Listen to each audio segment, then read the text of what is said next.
Bien, bonjour à tous et bienvenue dans cette deuxième partie du premier chapitre de chimie de la première spécialité. Alors on avait vu dernièrement faire un petit rappel sur ce que c'était que la quantité de matière et son unité qui était la mole, et comment faire pour calculer ce qu'on appelle la masse molaire. Donc je vous avais dit qu'en fait en chimie, eh bien ce qu'on va faire c'est que pour compter les atomes, les molécules, les ions, c'est-à-dire les entités chimiques, eh bien on allait faire des paquets qui contiennent tous le même nombre d'entités chimiques. Donc imaginons que vous avez un paquet de bonbons et que vous ayez à l'intérieur une masse de 200 grammes. Et vous savez que vous avez fait des paquets qui font chacun 100 grammes. Pour calculer le nombre de paquets, c'est-à-dire le nombre de moles, vous allez bien faire 200 divisé par 100. Et donc c'est ce qu'on va faire ici. Pour la formule pour calculer la quantité de matière d'un échantillon solide, on va prendre la masse totale divisée par la masse d'un paquet, c'est-à-dire la masse molaire. Alors la quantité de matière en mol, on va la noter donc petit n, n minuscule. Ça va être égal à quoi? Ça va être égal à la masse totale de votre échantillon qu'on va noter petit m minuscule que l'on va diviser par la masse molaire. D'accord? Ça, cette formule, elle est véritablement à connaître, c'est celle qu'on va utiliser tout le temps. Elle est valable dans n'importe quel cas. La quantité de matière, ça va être la masse divisée par la masse molaire. Donc on va peut-être le rappeler ici avec des petites choses. Donc ici, c'est la masse de l'échantillon A, d'accord, qui va se mesurer en grammes. Ici, ça va donc être la masse d'un paquet, c'est-à-dire la masse molaire, que l'on va noter donc en grammes par mol, des grammes par paquet, voilà, c'est ça. Et puis ici, donc, forcément, si vous regardez bien l'homogénéité de vos formules, vous avez ici une quantité de matière que l'on va noter donc quantité de matière que l'on va noter donc en mol. Voilà, ça c'est l'unité. Alors, ça c'est valable dans tous les. Pourquoi ça fait ça? C'est valable dans tous les cas. Cette formule-là, vous pouvez l'utiliser dans n'importe quel cas. Ça, sauf que on va surtout l'utiliser pour un solide. C'est-à-dire quand on va mesurer la quantité de matière d'une poudre, on va utiliser cette formule-là pour la calculer.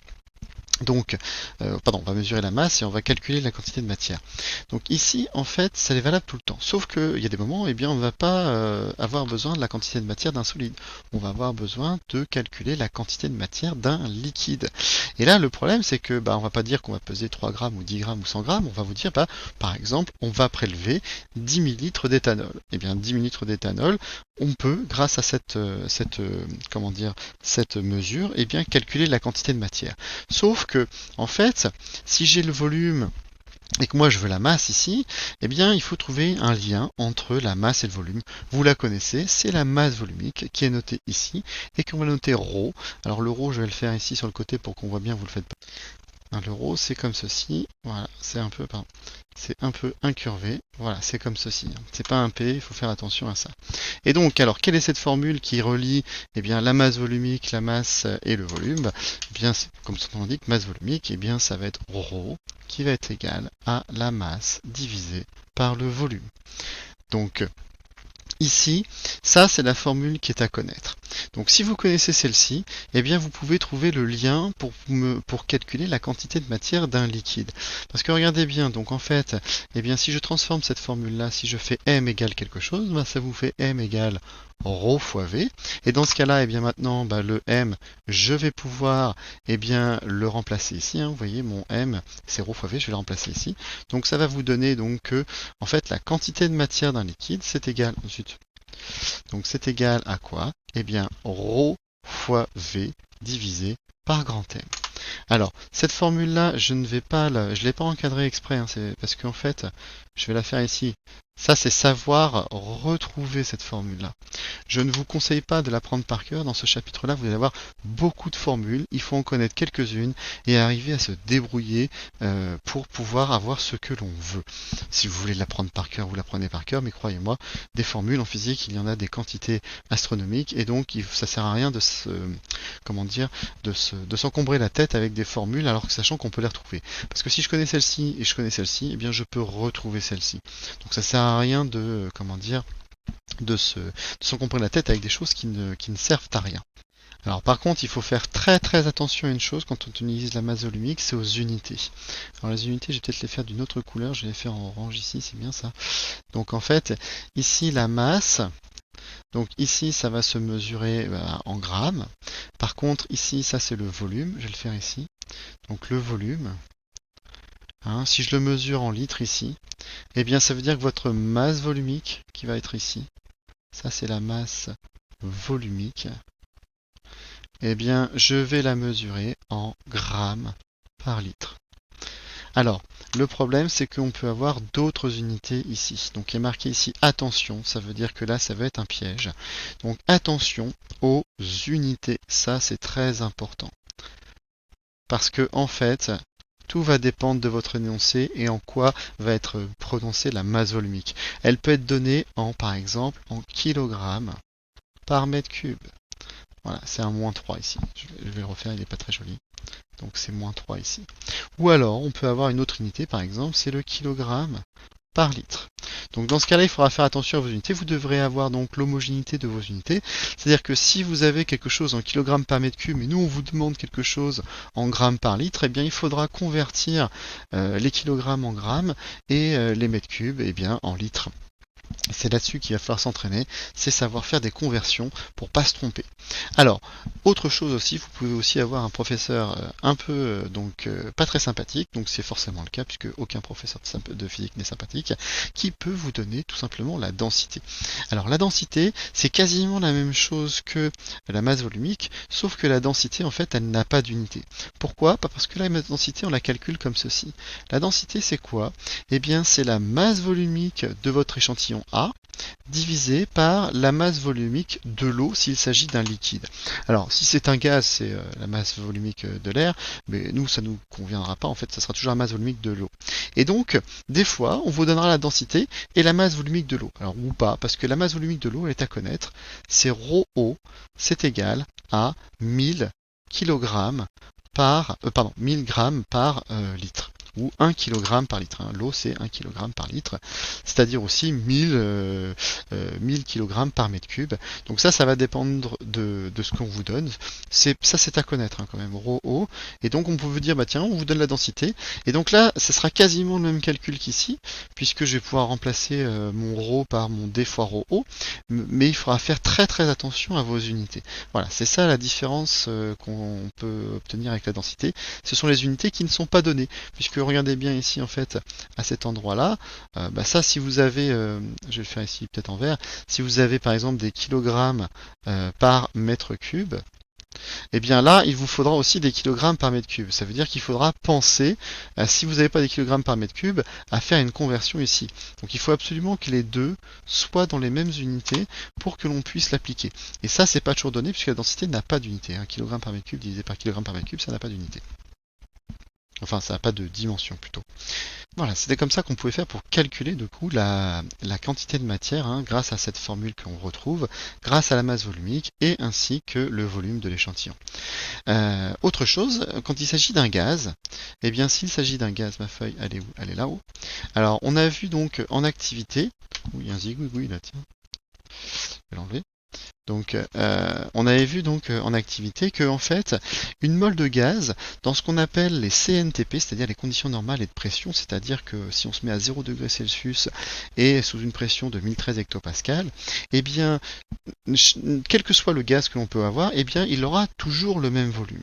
Et donc, dans ce cas-là, on avait vu ça en activité, qu'on va pouvoir définir ce qu'on appelle eh bien, le volume molaire, c'est-à-dire le volume que va occuper cette mole de gaz dans les conditions normales de température et de pression. Alors, on va pas noter ça, vous pouvez faire une pause si vous n'avez pas, c'est ce que je vais être rapide.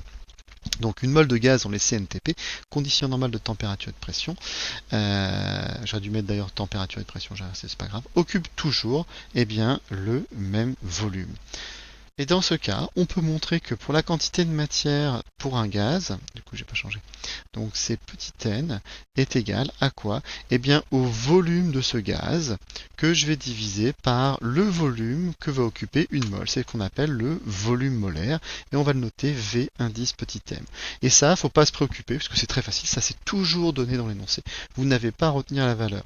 Donc ce qui va se passer, c'est qu'on va vous donner ça dans l'énoncé et on va vous dire, bah tiens, quelle est la quantité de matière de, je sais pas moi, moi 3 litres de gaz. Donc 3 litres de gaz, peu importe le gaz, de toute façon ça fera toujours la même quantité de matière. Alors on peut le noter ici parce que c'est souvent cette valeur là qu'on va donner. Dans les CNTP, le volume molaire c'est 22,4 donc 22,4 litres par mol. D'accord?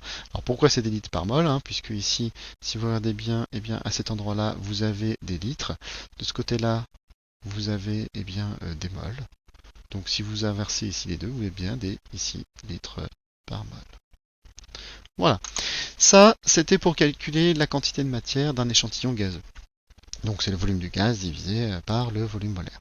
Dernière possibilité, c'est à partir d'une concentration molaire d'une espèce dissoute. Là, je mets voir grand 3 parce que tout simplement, en fait, on va voir ce que c'est que la concentration molaire. Alors tout simplement, la concentration molaire, c'est quoi? Vous avez déjà vu en seconde ce qu'on appelait la concentration massique. Alors la concentration massique, c'est tout simplement quelle masse je vais pouvoir dissoudre dans tel volume de solvant. Alors pour la concentration massique, vous ne notez pas, on le fera tout à l'heure de toute façon. Alors moi, on peut l'appeler CM, on peut l'appeler C comme on veut. Moi, je l'avais appelé souvent T pour la teneur. Et en fait, du coup, c'est forcément quoi? C'est la masse que je vais diviser par le volume. Attention, le V, puisque ce V-là, c'est pas le volume de l'espèce ici, ça c'est le volume de la solution. Ce n'est pas le même V que ce V qui se trouve ici. Ça, c'est dans la masse volumique, il faut faire très attention. C'est le volume de l'espèce chimique, alors qu'ici, c'est le volume de solution. Alors, pour pas me tromper, je vais plutôt mettre V sol pour dire que c'est le volume de solution. En gros, si vous mettez 2 grammes de sucre dans 1 litre d'eau, votre concentration, ce sera 2 grammes par litre, puisque vous avez mis 2 litres de solvant. Voilà. Et bien alors du coup, comme ça s'appelait concentration massique, c'était la masse. Là, quand on va faire la concentration molaire, c'est la même chose, sauf que, on va faire la quantité de matière divisée par le volume de solution. Alors par contre, cette fois-ci, cette concentration molaire, on va la garder C. C'est pour ça que j'ai pas utilisé le mot C pour concentration massique, puisque on le garde pour la concentration molaire ou concentration en quantité de matière, peu importe. Donc C égale petit n sur V. Avec les unités zut, excusez-moi, j'ai un bug sur mon logiciel. Je ne sais pas ce qui se passe. Donc C égale n sur V. Donc n, ça reste toujours la quantité de matière. Donc une quantité de matière, ça se mesure en mol. Ça, attention, je vais bien le marquer. Je vais faire mieux que ça. Voilà, je vais marquer V solution. Ici, c'est très important. Donc ici, c'est le volume de la solution. Donc un volume, ça se mesure en litres. Et donc, si vous regardez bien, votre concentration molaire, ça va être des mols, pas divisé par des litres, donc des mols par litre. Donc ici, on peut appeler ça concentration molaire. Alors, dans votre livre, ils appelleraient ça concentration en quantité de matière, mais je n'aime pas trop ça parce que c'est pas comme ça que j'ai appris. Et donc ici, ça sera en mol par litre. Voilà. Alors du coup, en fait, maintenant, je peux assez facilement revenir à le calcul de la quantité de matière. Par exemple, on va vous dire, j'ai 10 millilitres d'une solution de sulfate de cuivre de concentration 0,4 10 puissance moins 2 mol par litre. Si je connais la concentration de votre solution et si je connais le volume que j'ai prélevé, je peux facilement déterminer la quantité de matière. Donc, je reviens ici à mon petit 4. Le petit 4, si vous regardez bien, le petit n, la quantité de matière à partir de la concentration, c'est tout simplement C fois V. Donc V sol, toujours, V solution. Donc voilà, c'est comme ça qu'on peut calculer. La dernière manière de calculer, la quantité de matière qui est dans une solution.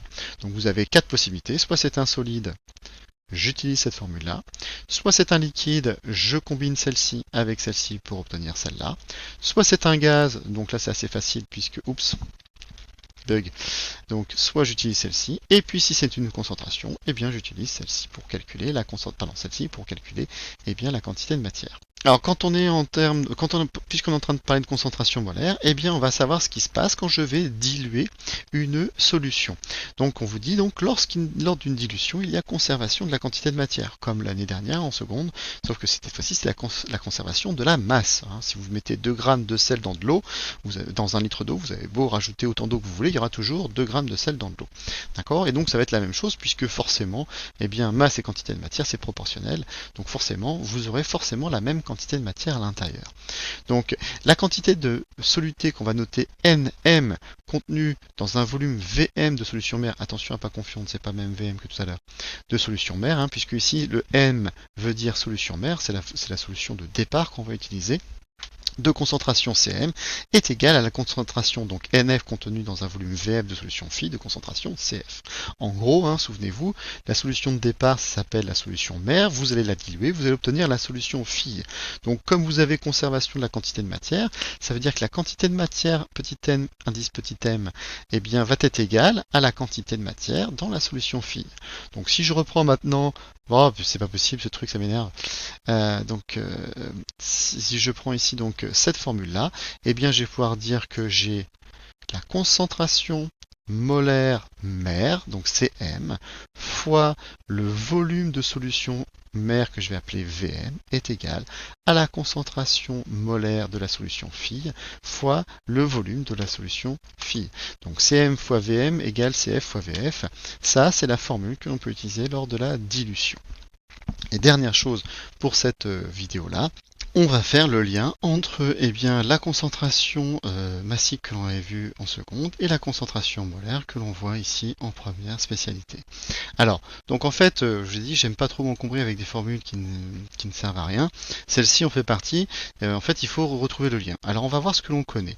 On sait que, alors la concentration massique, moi je l'avais appelée T, hein, mais vous pouvez l'appeler Cm des fois dans le livre, c'est possible.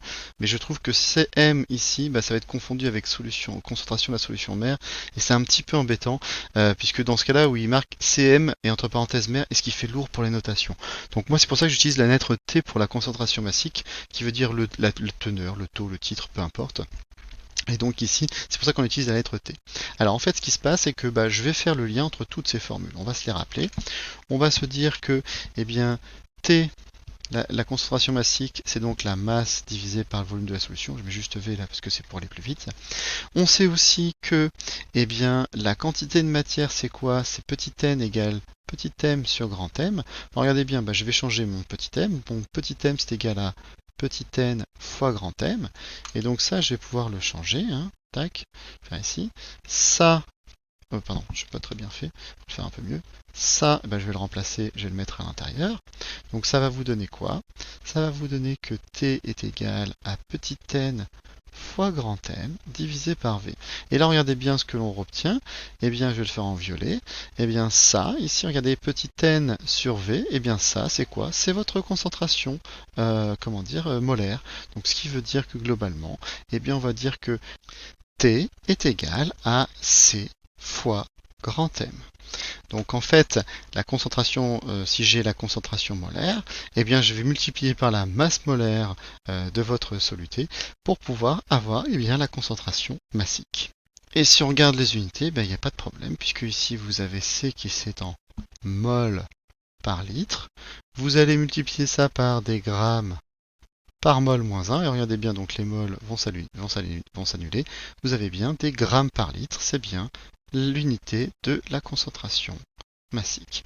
Voilà, j'en ai terminé pour cette partie. Donc ici, il faut faire très très attention puisque il y a beaucoup de formules. Hein, il y en a. Alors, donc c'est pour ça que je ne la prends pas celle-ci. Hein. Celle-là, bon, c'est bien de la connaître. Celle-là aussi, voilà, c'est connu. Celle-là, je la déduis. Celle-là, faut la connaître. Voilà, celle-là, faut la connaître. Oh là, mais c'est pas possible, ce logiciel, il m'énerve. Donc celle-ci et celle-ci. Donc vous voyez, ça fait déjà beaucoup de formules. Il ne faut pas confondre plein de choses. Il ne faut pas confondre le volume ici de la masse volumique, parce que ça c'est le volume de l'espèce, avec le volume lors de la lors du volume, pardon, de la concentration ici, puisque c'est le volume de solution. Et surtout, il ne faut pas confondre les VM, puisque là, c'est le VM, c'est pour un gaz, c'est le volume molaire. Et VM ici, ça veut dire volume de solution mère. Bon, généralement, on mélange pas trop les deux, mais c'est vrai qu'il y a beaucoup de notions qui peuvent être confondues. Et c'est pour ça qu'il faut faire beaucoup d'exercices dessus. Je vous en mets plein dans le livre ici, de 2 à 19, pages 24 et 26, plus le 26 et le 27, donc du chapitre 1. Vous allez voir, il faut beaucoup s'entraîner. Mais une fois qu'on sait s'entraîner à ça, eh bien, on sait faire plein de choses. Et surtout, c'est surtout le début de la chimie. Voilà, je vous souhaite une bonne journée et je vous dis à bientôt. Au revoir.